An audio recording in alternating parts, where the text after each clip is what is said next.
አሁን እንግዲህ የቫይራሊቲ ላይ ከሚጠቀሱ ሰዎች ውስጥ አንደኛው ነው። እንዴት ነው ቫይራል መውጣት የሚቻለው? አሁን ብዙ እዚህ ሀገር አሉ መሰለኝ ኢቭን ውጭ ሀገርም አሉ ሰዎች ቲክቶክ ቫይራል ወይም ዩቲዩብ ቫይራል እንዲሆኑ የሚያግዙ ሰዎች አሉ። የነሱ ሜተድ it's boring ትክክለኛው አይደለም። just like እንዴት ማለት የውሸት ነው እሱ። የውሸት ስልክ ዓለማዊ ላይ ነው የሚሰሩት። ገባ?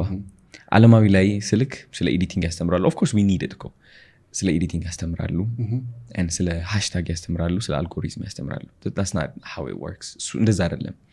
መንፈሳዊ ነው። ታዋቂነት መንፈሳዊ ነው።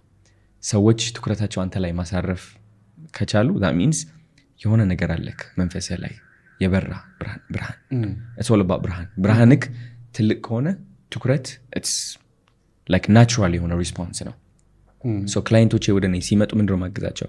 አስተምራቸዋለሁ። መጀመሪያ አይምሯቸው ላይ እንዲሰሩ ያ እንዲፈራ የተደረገው እንዲደበቅ የተደረገው ማንነታቸው እንዲፈታ አግዛቸዋለሁ። ሰው ምን ይለኛል የሚለው ፍርሃት ከጠፋ ቫይራል ለመሆን why not bro? አሁን ከዛ ደግሞ እቺ ምሳሌ ሁሌ የምሰጣለሁ። አንተ መንገድ ላይ መኪና እየነዳህ ነው alright? ከዛ ነጭ በጎች እያየ ነው። አንድ ነጭ በግ አየህ፣ ኦኬ so cute እየነዳህ ነው። እንደገና ሌላ ነጭ በግ አየህ በየ100 ሜትር ማለት ነው።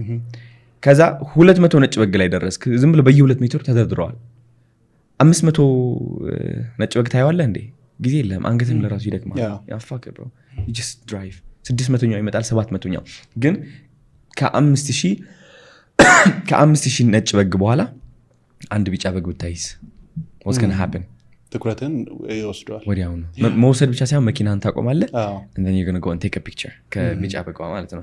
so ክላይንቶቼ መጀመሪያ ምንድነው ማስተምራቸው? አይምሯቸው which is እዚህ ላይ ያለው ፍርሃት ውሸት እንደሆነ አሳምናቸዋለሁ።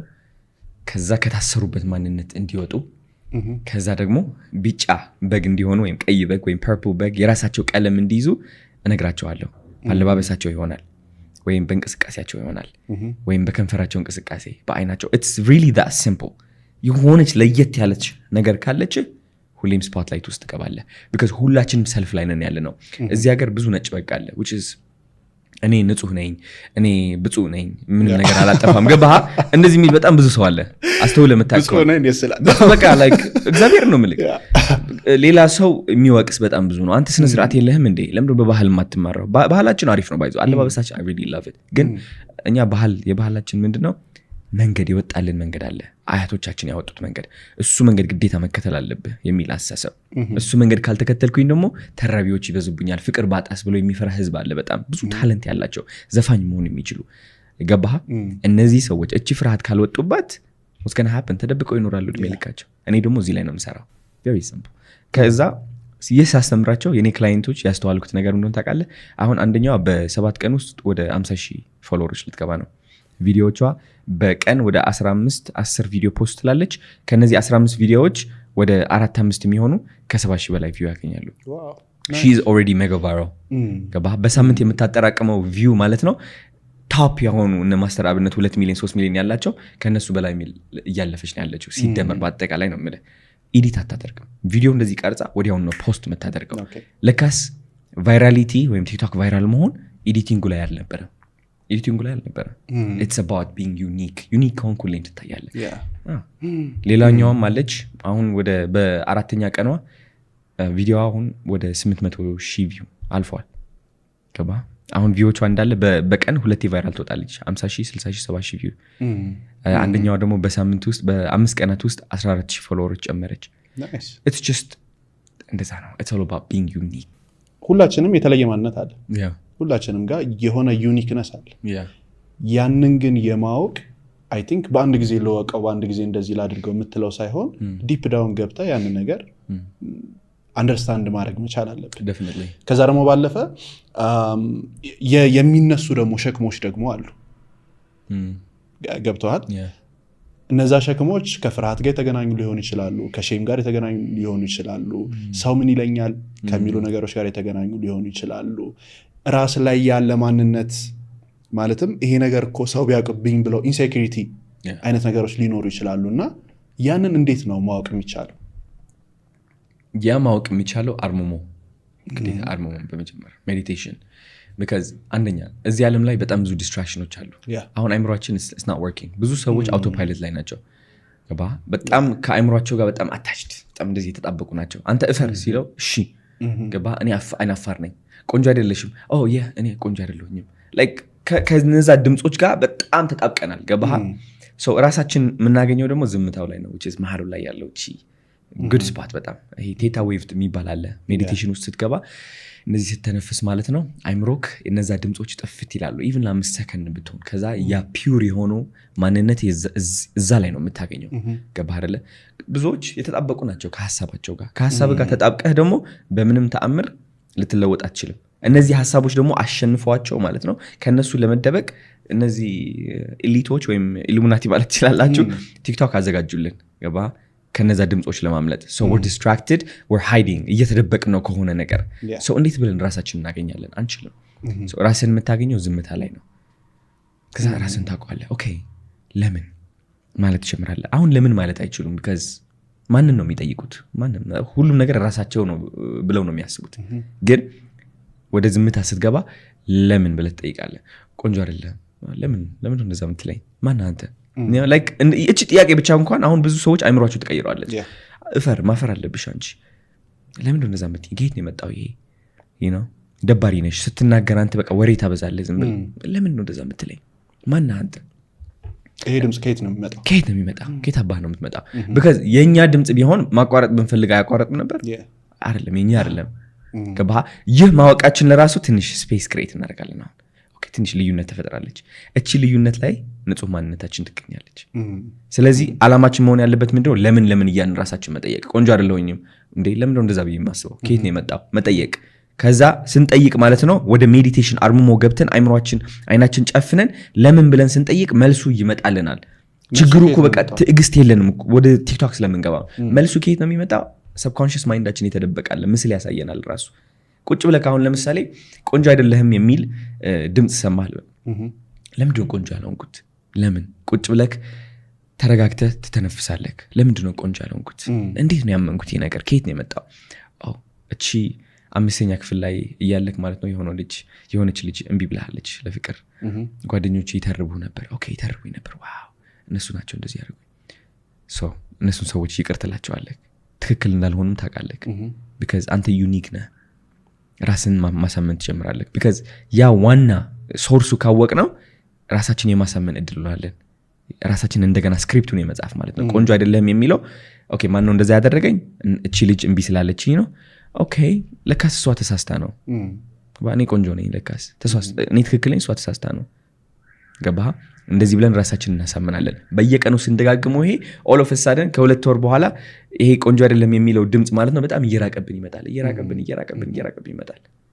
and then you like ቆንጆ ነኝ አዎ nice interesting so በዚሁ እንግዲህ ወደ አእምሮ አሰራር ብንሄድ ደስ ይለኛል ኦሬዲ ስላነሳው አእምሮአችን የሚሰራበት ራሱን የቻለ መንገዶች አሉት ሂደቶች አሉትና ብዙዎቻችን ስልካችን እንዴት እንደሚሰራ ለማወቅ ብዙ ርቀት እንሄዳለን እንማራለን እንላለን ኮምፒውተራችን እንዴት እንደሚሰራ ለማወቅ ብዙ እንጥራለን ግን እንዴት ነው የምሰራው አእምሮአችን እንዴት ነው የሚሰራው ያንን ነገር አንደርስታንዲንጉ አሁን ትንሽ የተሻለ ይመስላል ሶ እንዴት ነው አእምሮአችን የሚሰራው አእምሮአችን ሶ ይህ አሁን ለምሳሌ ውሃ መጠጣት ፈለኩኝ ኦኬ ውሃ ጠጣለሁ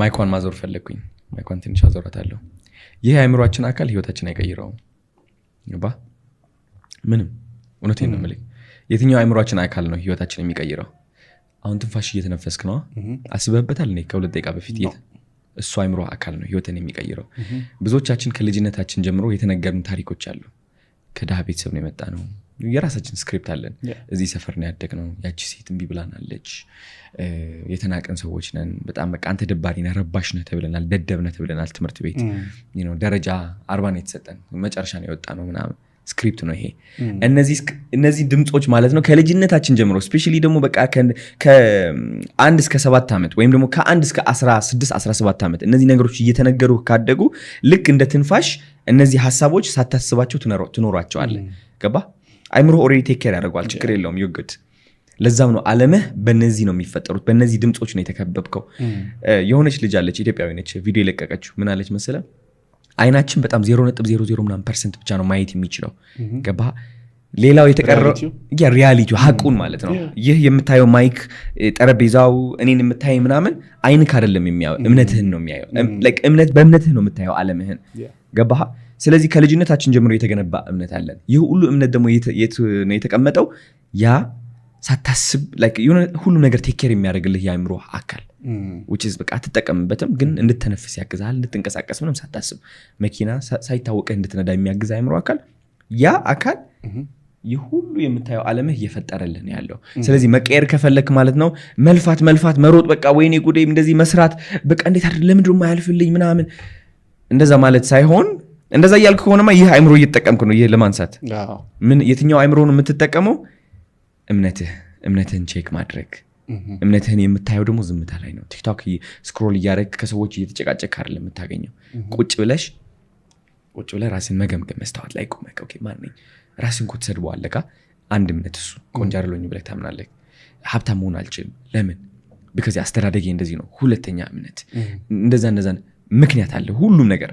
እነዚህ እምነቶችን መጠየቅ፣ ጠይቀህ ደግሞ መቀየር ነው ዓላማችን። በቃ የምትቀይረው ደግሞ አርምሞ ውስጥ በመግባት አርምሞ ውስጥ ስትገባ ዝምታው ይበዛል። ዝምታው ከበዛ ደግሞ ከዛ ነው የምንፈጥረው which is ወደ ሳናስበው የሚቆጣጠረን የአእምሮአችን አካል እሱን እናገኘዋለን፣ እንይዘዋለን። ገባህ? እሱን ከያዝነው ደግሞ አዳዲስ የሆኑ ድምጾች መክተት እንችላለን ወደዛ። ገባህ? የማይጠቅመን ድምጽ እያወጣን አዳዲስ ድምጾች መክተት። ሀብታም ነኝ የሚለው ድምጽ፣ እኔ ቆንጆ ነኝ፣ እኔ ታዋቂ ነኝ። ልንገርህ አንድ ቀን የምናጋጠመኝ ሰውነት ለመቀነስ ሞክሬ ማለት ነው። ለ2 ዓመት ሙሉ ለፍቻለሁ። እኔ ምንም መቀየር አልቻልኩም። ነው ለ4 ዓመት ሙሉ ልንገርህ ልፍት አደረኩኝ። በቃ እሰራለሁ፣ ቅርጽ ያስጠላል። እግዚአብሔር ነው የምልህ፣ ቅርጽ ያስጠላል፣ ደስ አይልም። በቃ መልክ የለኝም ምናምን ጨነቀኝ። ምን አባቴ ላድርግ? ከዛ አሁን መለወጥ የጀመርኩበት ጊዜ መጽሐፎች እያነበብኩኝ ነው። የዶክተር ጆ ዲስፔንዛ ራይት ሶ የእሱን እያነበብኩኝ ነውና ከዛ ላይክ አስተማረኝ እንዴት ሰብኮንሽስ ማይንድ ሪያሊቲ ክሬት እንደሚያደርገው። ገባ? ሰውነታችን ውስጥ ጂን አሉ የሚሰሙን ማለት ነው። እንደዚህ ብሎ ይሰሙናል። ቆንጆ አይደለሁኝም የምትል እምነት ካለች በተቻላቸው አቅም አንተን ዲፎርምድ ለማድረግ የማያደርጉት ነገር የለም። ሰውነትክ ለመቀነስ ትሞክራለህ፣ አትችልም። ለመጨመር ትሞክራለህ፣ አትችልም። አይሰሙህም። ቢካዝ ከአንተ ተቃራኒ ነው የሚፈልጉት። ገባ? which is ቆንጆ እንዳትሆን ነው like it's obvious። ከዛ ምን አደረኩኝ? ኦኬ ለካስ እምነቴ ማስተካከል አለብኝ። ይኸው ለፋው መለወጥ አልቻልኩም። እምነቴ ላስተካክለው እስኪ። ቆንጆ ነኝ በሚለው አስተሳሰብ ጂም ሄድ ጀመርኩኝ። አሳምኜ ራሴን መስታወት ላይ ራሴን ስመለከት እንደዚህ ብዬ ሳይሆን ማየው እንደዚህ ያልኩኝ ራሴን አያለሁ። አሁን ትናንትና ላይቭ ላይ ካየኸኝ ቲሸርቴን አውልቄ እንደዚህ እየጨፈርኩኝ ነበር። ያ ነገር ወፍራም እያለሁ የማደርገው ነገር ነበረ፣ ከመስታወት ፊት ሆኜ ማለት ነው። የሚታየኝ ባይኔ ፕራክቲስ እያደረኩት የነበረው ይህ የትናንትናው ያየኸው ቲሸርቴን አውልቄ አብሳለኝ አሪፍ እየጨፈርኩኝ ነው። ወፍራም እያለሁ እሱን እያየው ነበር which is እምነቴን እያስተካከልኩኝ ነበረ። ከዛ በኋላ ምን እንደሆነ ታውቃለህ? በ4 ዓመት 3 ዓመት ሙሉ ሰርች ያላመጣሁት ለውጥ በ4-5 ወር ለውጥ አመጣ። የሚያምር ለውጥ ፊቴ ላይ ላይክ የፊቴ ቅርጽ፣ አጥንቴ ለራሱ ሁሉም ነገር መቀየር ጀመረ። የሆነ ስፖርት ስሰራ አመጋገቤን ሳስተካከል ቶሎ እቀየራለሁ፣ ወደ ቅርጼ ቶሎ ይቀየራል። ስለዚህ እኛ የምንፈጠረው በለፋ ነው ሳይሆን በእምነታችን ነው።